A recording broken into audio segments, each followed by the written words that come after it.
Maayong buntag sa tanan. Today's presentation is a product of my research paper published 2 years ago at the Agham Tao, which is the official peer-reviewed journal of the Ugnayang Agham Tao, or the Anthropological Association of the Philippines. This will be my first time that I will present this paper with an audience after its publication. So I'll start with a story. During my fieldwork in Pasil, I heard a woman shouted, "Padaplin mo diha magyatay, kaysa baligsan mo." So I thought she was warning children to move aside from this very narrow pathway. I assumed that a motorcycle was coming, but instead I saw two men pushing a cart loaded with sacks of garbage, one filled with plastic bottles and the other filled with metal scrap. Curious, I followed the path to the mouth of the Guadalupe River. There I saw a small boat returning from the sea. Like several children waiting nearby, I expected the fisherman to unload fish. But instead, his catch consisted entirely of recyclable plastic, bottles, and gathered from the water. It was already surprising to find a fisher folk still making a living in one of the most densely populated and urbanized areas of Cebu City. But what really caught my attention was this: some fisher folk were no longer catching fish, they were catching garbage. And that observation became the starting point of this research. The central question of this presentation is simple: what happens when fisher folk no longer fish for fish? Through ethnographic fieldwork in Pasil, I found that traditional fishing knowledge did not disappear. Rather, it evolved. Fisher folk adapted their skills to new economic opportunities, from scavenging scrap metal to underwater salvage work. At the same time, development projects transformed the physical environment in ways that made some traditional practices increasingly difficult or even impossible to sustain. And this presentation explores that story of adaptation, resilience, and loss. My fieldwork was conducted in Barangay Pasil, one of the most densely populated coastal communities of Cebu City. Many Cebuanos know Pasil for its fish market and local dishes like larang and toslubua. At the same time, it is also a community that faces persistent issues of urban poverty. Most of my fisher folk informants lived here in Sitio Lawis Riverside, a neighborhood situated along the Guadalupe River near the river's mouth. And this area served as an important base for their fishing and sea-based livelihoods. I conducted this research between 2014 and 2017 while I was a master's student here and in the University of San Carlos. The study emerged from our coursework in development anthropology, and I employed ethnographic methods including participant observation, in-depth interviews, and focus group discussion with fisher folk and households in the community. To understand what is happening in Pasil, we first need to understand that not all mananagat are the same. Traditionally, mangisdaay is what we normally imagine what a fisher folk would be: someone who goes to the sea and catch fish and other marine resources. However, there is another group called the Mamuthaway. They also go to the sea and use many of the same skills as fishers, especially diving. But instead, for looking for fish, they search for iron scrap, recyclable materials, and other valuable items that can be sold to junk shops. What surprised me was the proportion of each group. During my fieldwork, I identified around 14 individuals who considered themselves mananagat. Of these, only 2 are actively fishing for fish, while the other 10 or 12 has already shifted to scavenging or scrap recovery. One of the most important, next slide please.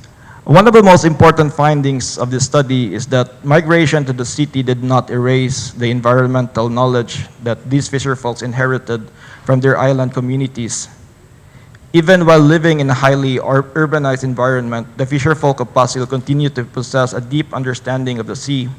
They closely observe the tides like taob and hunas, which determines the best time for fishing and diving. They also understand the seasonal patterns, such as the habagat or amihan monsoons, which affect sea conditions and safety.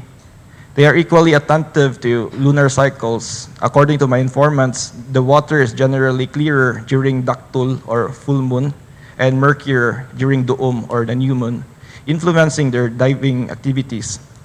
And their knowledge extends to marine diversity as well. Many of my informants could identify more than 30 local species of fish and other marine resources found in the Mactan Reef Flat. And the fisher folk have also retained traditional methods such as amatong, pamasul, panginhas, pamukot, and pamana. And one method, which is maniro or dynamite fishing, it has already disappeared at the time of my fieldwork because of stricter enforcement by the Bantay Dagat. And these forms of knowledge and practices were inherited from the island communities between Cebu and Bohol. And they are not merely techniques for making a living, they are a part of a rich cultural heritage rooted in generations of interaction with the marine environment. Now, let us turn to what I consider the most interesting finding of this research, the Mamut-Hawaii. Most of them originally came from small islands like Olango and Kaumbian, where fishing and diving were part of everyday life. Then, when they migrated to Pasil in the 1960s, they brought their skills with them. Initially, they continued fishing in the waters of Pasil. However, over time, they discovered that another resource beneath the sea, which is scrap metal. And as Cebu developed and marine activities increased, iron scrap, discarded materials, and even shipwreck debris became valuable resources of income. So rather than abandoning the sea, they adapted their knowledge of the marine environment to a new economic opportunity. Their expertise eventually became recognized beyond their community. Shipping companies would hire them to clean the hulls of vessels, to remove the barnacles and mussels, mga sisi. And then they inspect underwater damage and even assist salvaging shipwrecks. In some cases, they were called upon to recover sunken vessels and bring them back to the surface.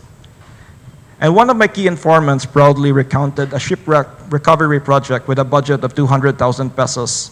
And the earnings were divided among 12 divers, giving them which they earned around 16,000 pesos. For the community, these were considered rare jackpot opportunities. What is important to emphasize here is that the shift from fishing to scavenging should not be understood as a story of abandonment. The Mamut-Hawaii did not leave the sea behind.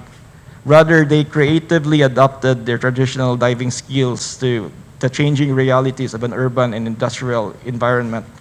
The sea remained as the center of their livelihood. It is simply being used in a different way. When I asked both the Mangisdaay and Mamut-Hawaii about the changes throughout time, they shared a common sentiment that life is harder now. According to my informants, fishing grounds were more productive in the past, and opportunities for diving-related work were more abundant during the 1960s and 1980s. Today, fish catches have declined, competition has increased, and many of the livelihoods that once sustained the community has become less viable. An interesting example concerns the Mamut-Hawaii. So within the maritime and shipping circles, they were known as highly skilled underwater workers. Some even get hired for projects outside Cebu, from as far as the Dumaguete and Manila. But their expertise was built through decades of practical experience in diving, ship cleaning, and salvage operations. However, as the industry became more regulated, companies increasingly required certifications and technical diplomas from TESDA-accredited institutions. So as a result, the Mamut-Hawaii, who possessed extensive practical knowledge but lacked the formal credentials, became ineligible for work. And next slide, please.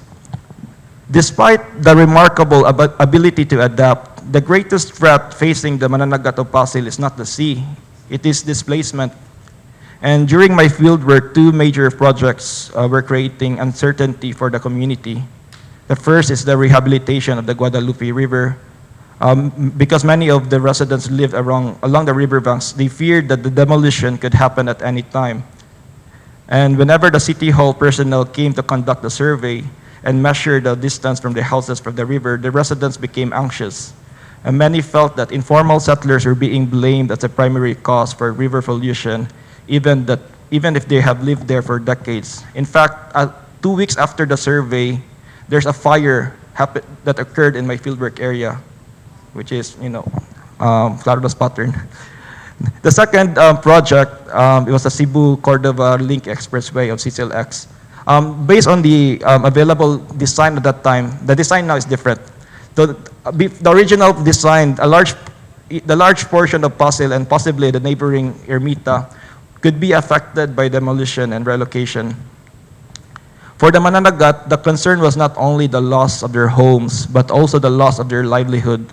The proposed bridge alignment would pass through the Shell Island and a significant portion of the Mactan Reef Flat, areas that serve as important fishing and diving grounds.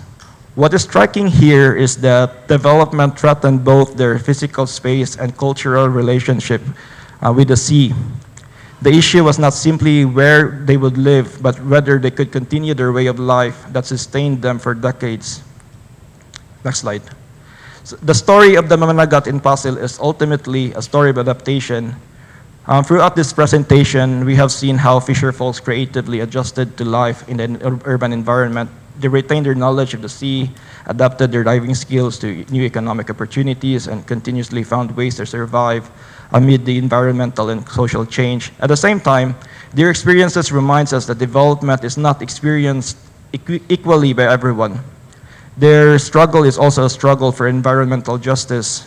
While large-scale infrastructure projects promise progress and economic growth, they can also threaten the homes, livelihoods, and cultural practices of marginalized communities.